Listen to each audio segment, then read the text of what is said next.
Correct ఇప్పుడే పడేది 1 second అవుతుంది కావచ్చు అంతే. ఒక్క ఇట్లా 1 సెకండ్ టమ్మని ఒకసారి. అది పచ్చి చెట్టు ఎట్లా కాదు అంతే ఇప్పుడు అంతే అది అంతే. మన ఐరన్ డబ్బర్ ఉన్నది యాక్చువల్గా. ఐరన్ తీసుకో అన్న. ఐరన్ తీసుకోదా? ఎందుకు స్ప్రెడ్ అవుతుంది ఏంటి అది? అవుతుంది నల్ల ఎత్తుంది అన్న, ఇంకోటి ఎత్తుంది. ఇది అక్కడ గుడిసె మీద పడితే మనం గుడిసె చూస్తుంది.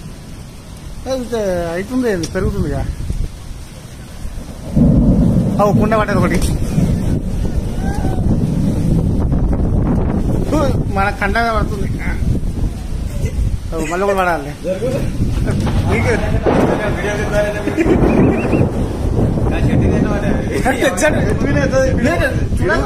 పిడుగు చెట్టు మీద వస్తుంది. కట్టు చెట్టు దామినే పడ్డది అది. మళ్ళీ ఒకటి కొట్టినాకో నువ్వు ఇస్తావు అది.